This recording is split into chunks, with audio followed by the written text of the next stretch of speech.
8월 5일 월요일 매일 성경 오늘의 묵상입니다. 오늘의 본문은 에스겔서 17장 1절로 10절 말씀입니다. 하나님은 에스겔서를 통해서 다양한 표현 방법을 사용하셔서 이스라엘에게 메시지를 선포하고 계십니다.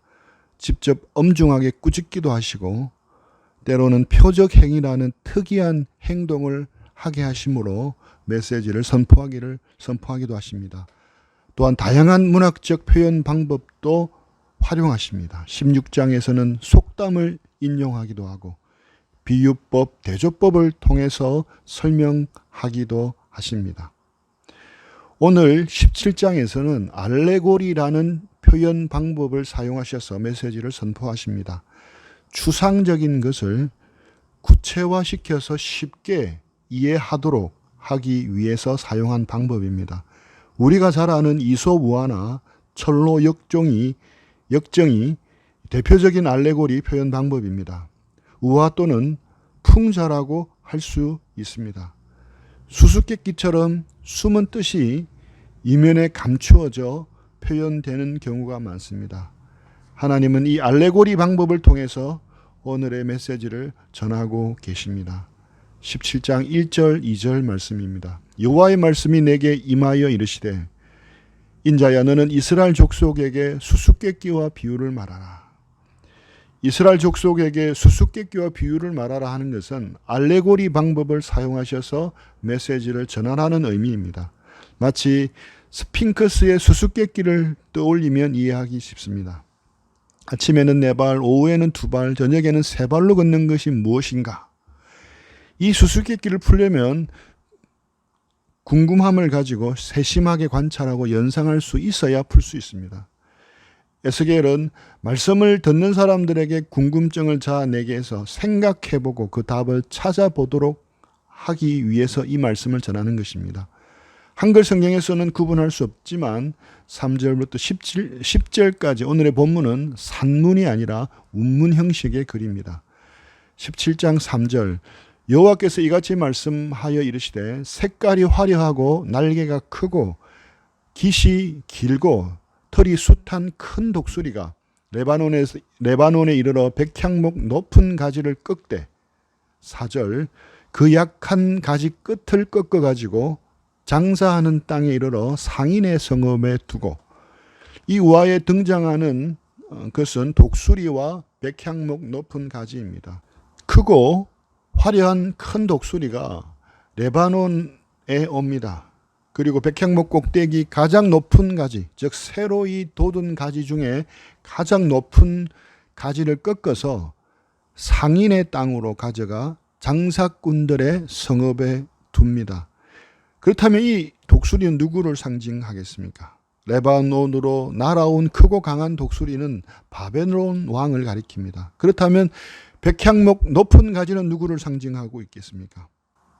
솔로몬이 예루살렘 왕궁과 성전을 지을 때 레바논의 백향목을 사용했습니다. 솔로몬의 왕궁 가운데 가장 큰 건물의 이름이 바로 레바논 나무 궁이었습니다. 이것은 이스라엘 사람이라면 누구나 아는 상식이었습니다. 따라서 백향목 높은 가지는 바로 다윗 왕조의 마지막 왕을 가리킵니다. 연한 가지 끝이라고 표현되어 있는 것은 그 왕이 새롭게 왕위에 올랐음을 보여줍니다. 장사하는 땅은 바벨론 제국을, 상인의 성읍은 바벨론 도성을 가리킵니다. 대제국의 도성이었던 바벨론은 정치와 종교와 상업의 중심지였습니다. 역사적으로 볼 때 이 우화는 주전 597년에 바벨론 왕 느부갓네살이 예루살렘에 와서 이제 곧 왕위에 오른 여호야긴을 포로로 끌고 가는 상황을 정확하게 가리키고 있습니다. 5절 또 그 땅의 종자를 꺾어 옥토에 심되 수양버들 가지처럼 큰 물가에 심더니 6절 그것이 자라며 퍼져서 높지 아니한 포도나무 곧 굵은 가지와 가는 가지가 난 포도나무가 되어 그 가지는 독수리를 향하였고 그 뿌리는 독수리 아래에 있었더라.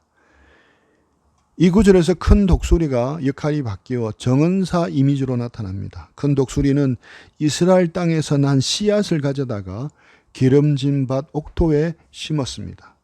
또 수양버들처럼 큰 물가에도 심었습니다. 그것이 싹이 돋고 자라서 낮게 퍼진 포도나무가 되었습니다. 줄기는 독수리를 향하고 뿌리는 독수리 아래에 있었습니다. 그리고 큰 가지를 뻗고 또 작은 가지를 내뻗었습니다.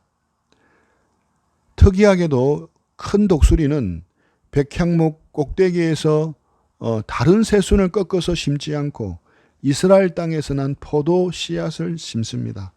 30m 높게 자라는 백향목과 나지막하게 옆으로 덩굴처럼 퍼져나가는 포도나무가 대조를 이룹니다. 즉 독수리의 지배를 인정하고 그 안에 머물 때 포도나무가 번성하고 풍요케 됨을 보장받을 수 있는 것입니다.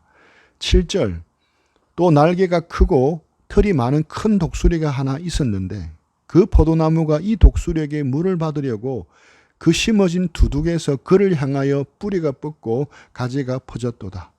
8절 그 포도나무를 큰 물가 옥토에 심은 것은 가지를 내고 열매를 맺어서 아름다운 포도나무를 이루게 하려 하였음이라. 그런데 독수리가 한 마리 더 등장합니다. 색깔이 화려하지는 않지만 크고 털이 많은 독수리였습니다. 포도나무는 이 두 번째 독수리에게 물을 얻으려고 합니다. 그래서 줄기와 뿌리를 그 두 번째 독수리 쪽으로 돌립니다. 여기에서 심어진 두둑이란 심겨진 논두렁, 밭두렁을 말합니다. 첫 번째 독수리의 선한 계획은 자초되어 버립니다. 큰 물가와 기름진 옥토에 심어서 열매를 맺어 아름다운 포도나무가 되려 했던 것이 포도나무의 배신으로 수포로 돌아가 버렸습니다. 9절 너는 이르기를 주 여호와의 말씀에 그 나무가 능히 번성하겠느냐.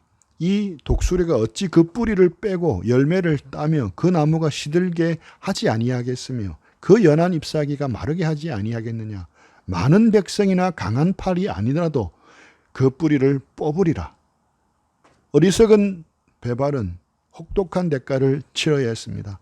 배신당한 독수리는 무섭게 징벌합니다. 독수리는 포도나무 뿌리를 뽑아버립니다. 열매를 떨어지게 합니다. 나무를 마르게 해서 새로 난 잎사귀까지 모두 다 말라버리도록 하십니다. 많은 백성이나 강한 팔이 아니더라도 그 뿌리를 뽑으리라는 말씀은 멸망을 피할 길이 없다는 것을 나타내어 줍니다.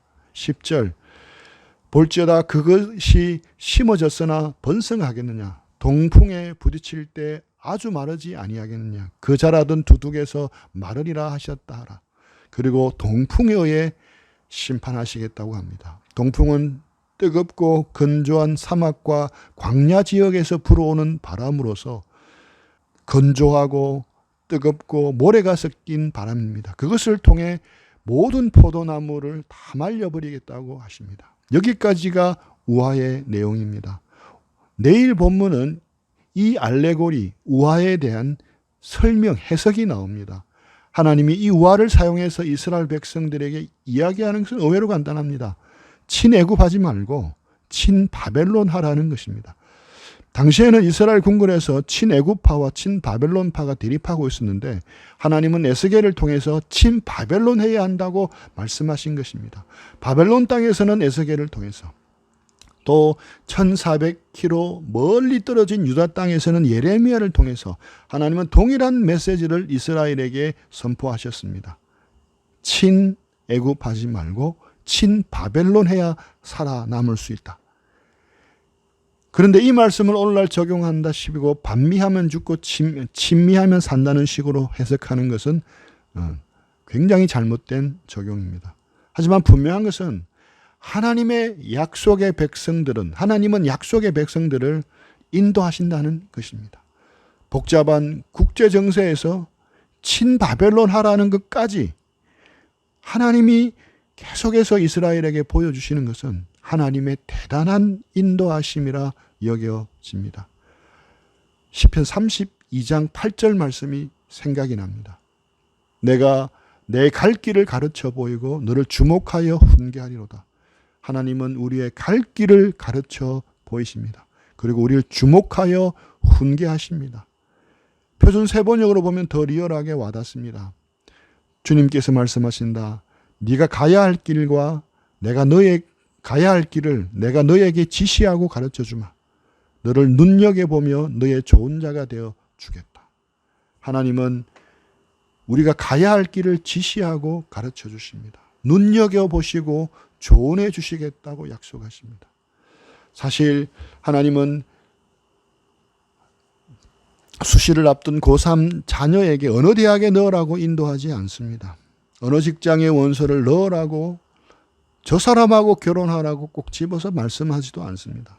어느 목사님이나 어느 사람이 이런 식으로 조언해 준다면 그 사람은 결코 하나님의 사람이 아닙니다. 그런 말은 절대 믿어서는 안 됩니다.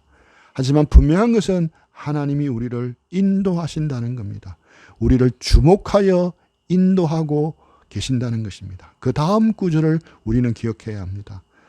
시편 32장 9절 너희는 무지한 말이나 노새가 지대지 말지어다. 그것들은 재갈과 굴레로 단속하지 아니하면 너희에게 가까이 가지 아니하리로다. 재갈과 굴레로 강제로 끌지 않으면 안 되는 분별력 없는 말과 노새처럼 되지 말라고 하십니다. 하나님 우리를 분명히 인도하십니다. 우리가 날마다 말씀을 묵상하면서 하나님의 인도하심을 구하고 하나님과 친밀하게 교제하기를 힘쓸 때 우리의 무지와 연약함을 인정하고 성령님께서 도와주시고 지혜를 주시고 인도해 달라고 의뢰할 때 주님은 반드시 우리를 인도하시고 지도하신다는 사실을 믿으시기 바랍니다. 기계적인 공식이 있는 것이 아닙니다. 인격적인 관계와 신뢰를 통해 하나님 우리를 인도하신다는 것을 기억하시기 바랍니다. 오늘도 하나님의 말씀을 통해서 성령님을 의뢰하고 수시로 의뢰하는 것을 통해서 주님과 동행하는 또 그렇게 힘쓰는 하루가 주님과 동행하기를 힘쓰는 하루가 되기를 축복합니다. 기도하겠습니다. 하나님 아버지, 패역한 이스라엘 백성도 이토록 인도하시려고 애를 쓰는 하나님을 보았습니다. 하나님은 우리의 삶도 우리가 가야 할 길도 가르쳐 보이고 주목해서 훈계하시는 분이심을 믿습니다. 말씀을 가까이 하고 성령님 의뢰하면서 주님과 친밀하게 인격적으로 동행하기를 힘쓰는 오늘 하루가 되게 인도하여 주옵소서. 주님이 우리의 삶을 인도해 가신다는 것을 믿습니다. 특별히 하나님께서 수원팀 형제 자매들 한 사람 한 사람의 삶을 인도해 주시고 또한 수원 사역을 인도해 주셔서 하나님이 이루시고자 하는 뜻을 온전히 이루어 드리는 그런 역사가 있도록 축복해 주옵소서. 예수님의 이름으로 기도합니다. 아멘.